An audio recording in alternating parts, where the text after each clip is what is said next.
இந்த வீடியோல Naruto Shippuden season 4 episode 78 நம்ம பார்க்க போறோம். ஓப்பனிங்லயே ஆஸ்மா போன எபிசோட்ல கொளுத்தி விட்டுருப்பாரு இல்லையா, அதுல இருந்து தான் காட்டுவாங்க. ரொம்பவுமே இன்டென்ஸா இருக்கும். அந்த புகையெல்லாம் கலைஞ்சதுக்கு அப்புறம் ஹீடான காட்டுவாங்க. அவனோட உருவமே மாறி இருக்கும். அந்த டயக்ராம்குள்ள உட்காந்துட்டு என்ன வலிக்குதான்னு சொல்லி கேட்பான். ஆஸ்மாவோட வெப்பன் விழுகும். பார்த்தா அவனுக்கு இருக்க காயங்கள் அப்படியே ஆஸ்மாவுக்கு இருக்கும். உனக்கான தீர்ப்பு வந்துருச்சா அப்படின்பா ஹீடான். என்ன நடக்குதுன்னு கத்துவான் ஈசுமோ. ஹீடான் இப்ப மத்தவங்களோட வழியில உனக்கு புரியுதான்னு ஆஸ்மா கிட்ட கேட்பான். ஆஸ்மா அவரோட கையில அடிபட்டு இருக்க பார்த்துட்டு இது என்ன அவனோட ஜுட்சுவா இல்ல வேற ஏதாவது திங்க் பண்ணுவாரு. ஹீடான் ஆட்டத்தை ஆரம்பிக்கலாமா அப்படின்பா. ஈசுமோ அண்ட் கொட்டட்சு ரெண்டு பேருமே பயப்படுவாங்க. ஆசுமா பாத்துட்டு இருக்கும்போது ஹீடான் என்னோட சேர்ந்து என் வழியை அனுபவிக்க தயாராரு அப்படின்பா.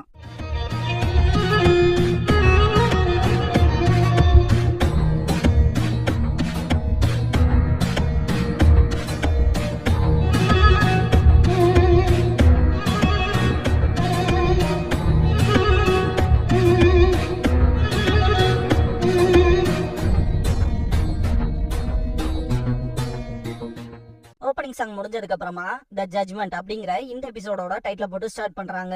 ஹீடான் ஆட்டத்தை ஆரம்பிக்கலாமா அப்படின்ட்டு அதிகப்படியான வலியை அனுபவிக்க தயாராரு அப்படின்னு கத்துவான். ஈசுமோக்கு இங்க என்ன நடக்குதுன்னே புரியாது. ஆசுமா அவரோட ஃபயர் ஜுட்ஸு வச்சு அட்டாக் பண்ணிருப்பாரு. ஆனா ஆசுமாவுக்கே அடிபட்டிருக்கே அப்படின்ட்டு கத்துவான். கொட்டட்சு கேப்டன் ஆசுமாவோட ஜுட்ஸு அவன் மேல பட்டுச்சு. அந்த ஜுட்ஸு கேப்டன் ஆசுமா மேலயுமே பட்டிருக்குமோ என்னமோங்கிற மாதிரி திங்க் பண்ணுவான். ஒருவேளை இது அதான் அப்படின்ட்டு ஷிகமாரு ஷாக் ஆவான். 35 மில்லியன் கிடைக்க போகுது அப்படிங்கிற சந்தோஷத்துல இருப்பான் காகுசு. ஹீடான் ப்ரிப்பரேஷன்ல முடிஞ்சு காயப்படுறதுக்கு தயாராயிக்கிட்டு அவனோட வெப்பன் எடுப்பான். ஆசுமா அவரோட வெப்பன்ல சக்கராவை செலுத்த ஆரம்பிப்பாரு. பொறுமையா அப்படியே அட்டாக் பண்றதுக்கு போவாரு. இத பார்த்த ஹீடான் அவன் கையில இருக்க வெப்பனை வச்சு தன்னை தானே தாக்கிக்குவான். திடீர்னு பார்த்தா ஆசுமாவும் விழுந்துருவாரு. ஹீடான் என்ன வலிக்குதான்ட்டு சிரிப்பான். இதெல்லாம் ஒண்ணும் இல்ல, முக்கியமான ஸ்பாட்ல நான் அடிக்கல அப்படின்ட்டு சிரிப்பான். ஆனா அதான் நல்லா இருக்கும் அப்படின்பா. இறக்குறவனோட வலி என்னோட உடம்புக்குள்ள ஊடுருவும். அந்த வலியை கடந்து அப்புறம் அதுவே எனக்கு சந்தோஷமா மாறும் அப்படின்ட்டு பயங்கரமா சிரிப்பான் ஹீடான். ஈசுமோ ஆசுமா அவரோட லெப்ட் கால பிடிச்சிருக்காரு. இங்க வினோதமா என்னமோ நடக்குது அப்படின்பா.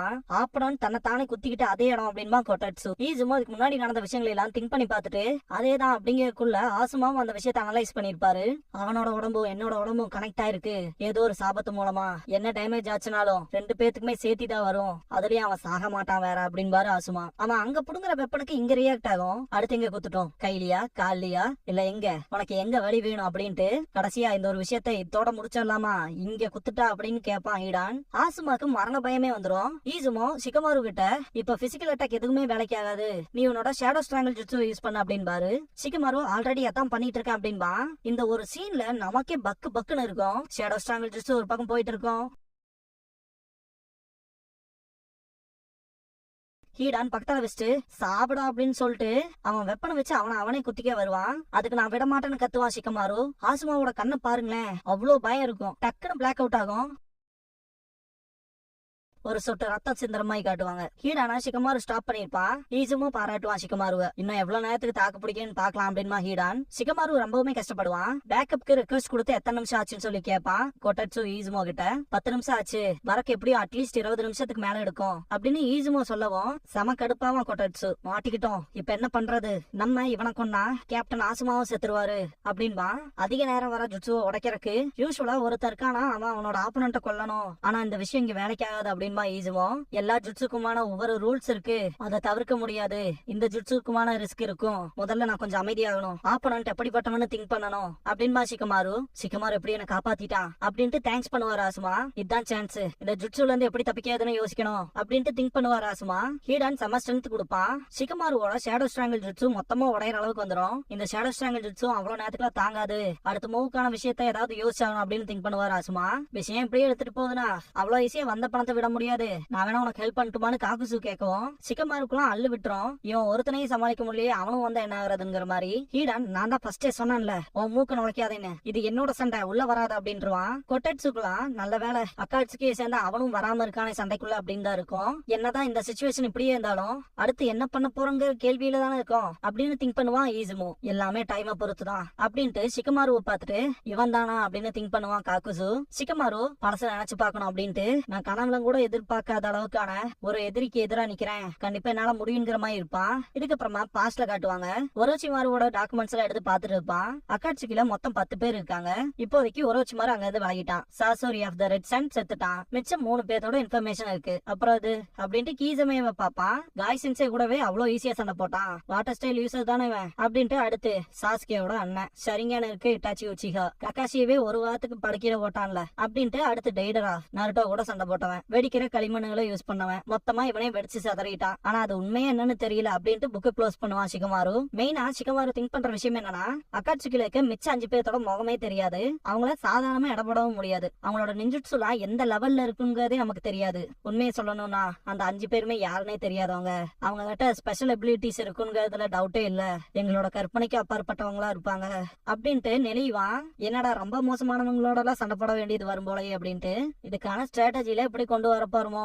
உண்மையை சொல்லணும்னா முன்னாடியே ஏதோ ஒரு விஷயத்த முடிவு பண்ணி வச்சிருந்தோம்னா நிலைமை ரொம்ப மோசத்துக்கு தான் போய் முடியும் அப்படின்ட்டு படுத்துருவான். ஷிகமாரு வானத்தை பார்த்துட்டு அப்படின்னா என்னதான் பண்றது, ரொம்பவுமே கஷ்டமான ட்ரைனிங் எடுத்து ஸ்ட்ராங் ஆகுறதா, அதுலயும் ஜெயிக்க முடியாத எதிரியா என்ன பண்றது அப்படின்ட்டு ஷிகமாரு திங்க் பண்ண ஆரம்பிச்சிருவான். அவன் அனலைஸ் பண்றதுக்கு இந்த ஹேண்ட் சைன் யூஸ் பண்ணுவான் இல்லையா, அந்த மாதிரி கைய வச்சுட்டு எனிமியோட பவர் எந்த தன்மையில எவ்வளவு அளவுக்கு இருக்கும், அவன் யூஸ் பண்றது நிஞ்சுட்சுவா தாய் ஜுட்சுவா இல்ல கென்ஜுட்சுவா, அவன் என்ன மாதிரியான நிஞ்சான்கள் எல்லாம் தெரிஞ்சுக்கணும்ல அப்படின்ட்டு. அக்காட்சுகியை பொறுத்த வரைக்கும் 2 பேரை டீமா வராங்க இல்லையா, அவங்களோட டீம் கோஆர்டினேஷனை பார்த்து செலக்ட் பண்றாங்களா இல்லனா எந்த மாதிரி டீமா பாக்குறாங்க, 2 பேரும் சேர்ந்து ஏதாவது ஜுட்சு பண்ணுவாங்களா என்ன அப்படிங்கிற விஷயத்தெல்லாம் திங்க் பண்ணுவான். முதல்ல அதெல்லாம் கண்டுபிடிக்கணும்னு. அக்காட்சுகியோட சண்டை போடும் போது இப்படிப்பட்ட இன்ஃபர்மேஷன் எல்லாம் கேதர் பண்றதுக்கு டைமே இருக்காது அப்படின்ட்டு செம கடுப்புல ஷிகமாரு படுத்துட்டு இருக்கும் போது அக்காட்சுகியான்ட்டு வருவாரு ஆசுமா. இங்க எந்திரிப்பா ஷிகமாரு. ஆல்ரெடி அக்காட்சுகியை பத்தி திங்க் பண்ண ஆரம்பிச்சிட்டியா என்ன அப்படின்னு ஆசுமா கேட்கவும், இல்ல முடிவுல எல்லாமே வேஸ்ட்ங்கிற மாதிரி தான் தோணுது அப்படின்னு ஷிகமாரு சொல்லவும், அப்படியே திங்க் பண்ற, எதிரியை பத்தின சின்ன இன்ஃபர்மேஷன் உனக்கு கிடைச்சா போதும், அதுவே செம ஸ்ட்ராட்டஜி உனக்கு கொடுக்கும் அப்படின்னு ஆசுமா சொல்லுவாரு. அப்படிப்பட்ட இன்ஃபர்மேஷன் கிடைச்சாலும் ஃபர்ஸ்ட் டைம் அக்காட்சுகியோட சண்டை போடுறதுங்கிறது கொஞ்சம் கஷ்டமா தான் இருக்கும். என்ன மாதிரி ஆளெல்லாம் உஃப்னு ஊதி விட்டு போயிருவாங்க அப்படின்னு ஷிகமாரு சொல்லுவான். நீ சொல்றதும் சரிதான் அப்படின்னு பாரு ஆசுமா.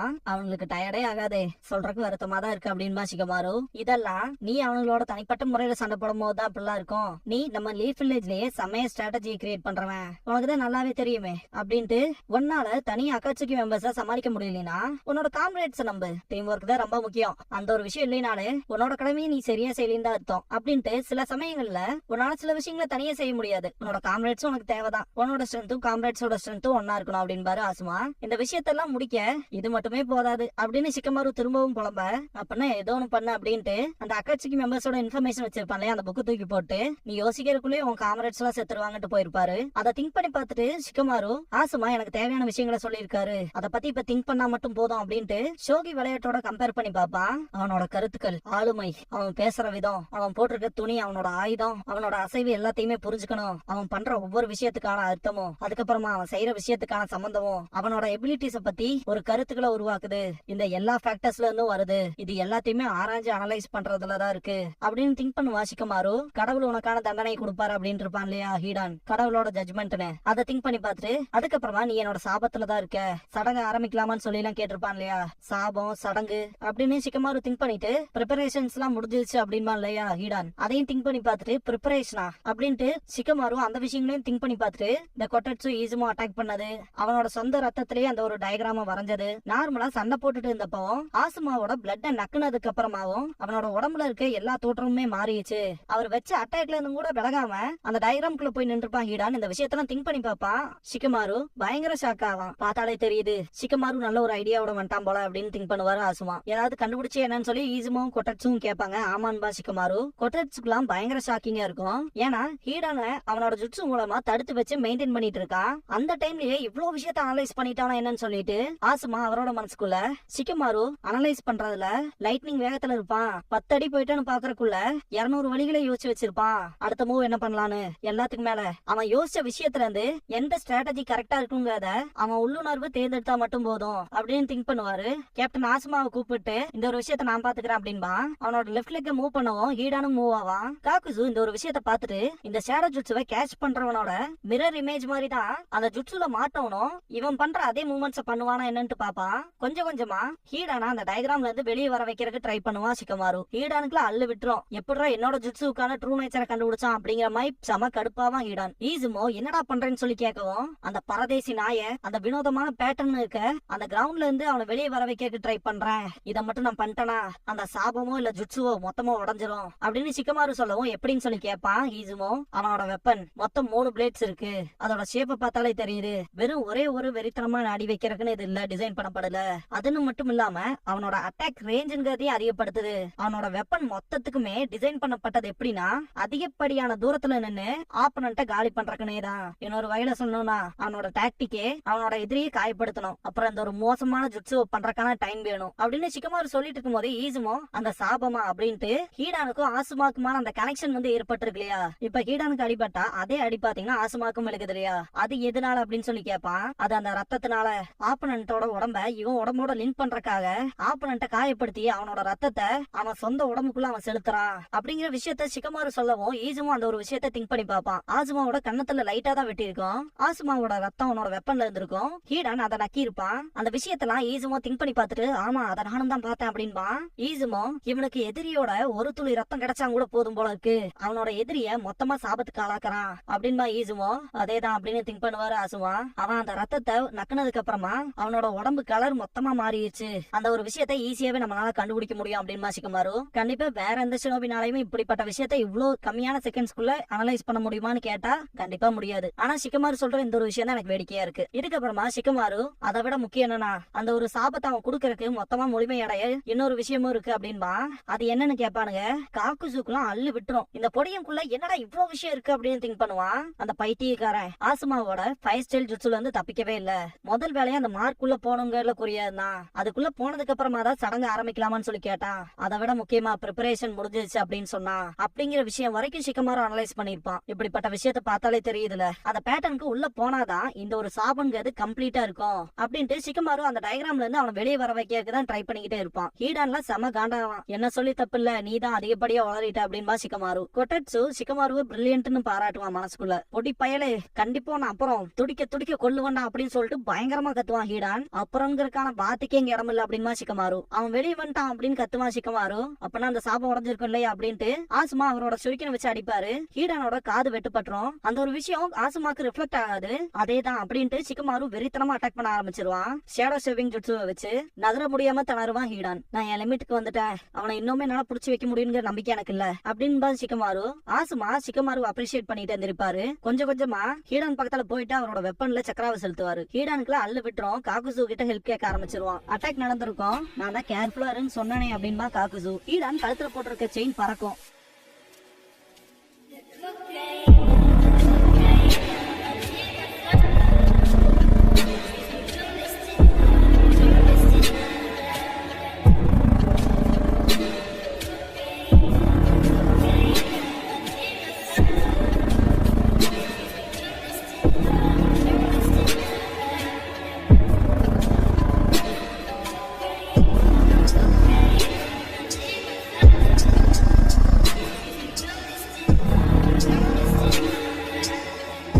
க்ளோசிங் சாங் முடிஞ்சதுக்கு அப்புறமா அன்ஃபுல்ஃபில்டு ஸ்கிரீம் அப்படிங்கிற எபிசோட தான் நம்ம அடுத்து பார்க்க போறோம் அப்படின்பாங்க.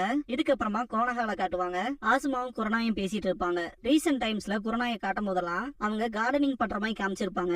அதுக்கு ஆரம்ப கட்ட காரணமே பாத்தீங்கன்னா ஆசுமா தான். உன்னோட ரூம் டெக்கரேட் பண்றதுக்கு விரும்புறேன்னு சொல்லிட்டு ஆசுமா குரணா கிட்ட கேட்கவும் அவ்வளோலாம் என்கிட்ட ஐடியா இல்ல அப்படின்பாங்க.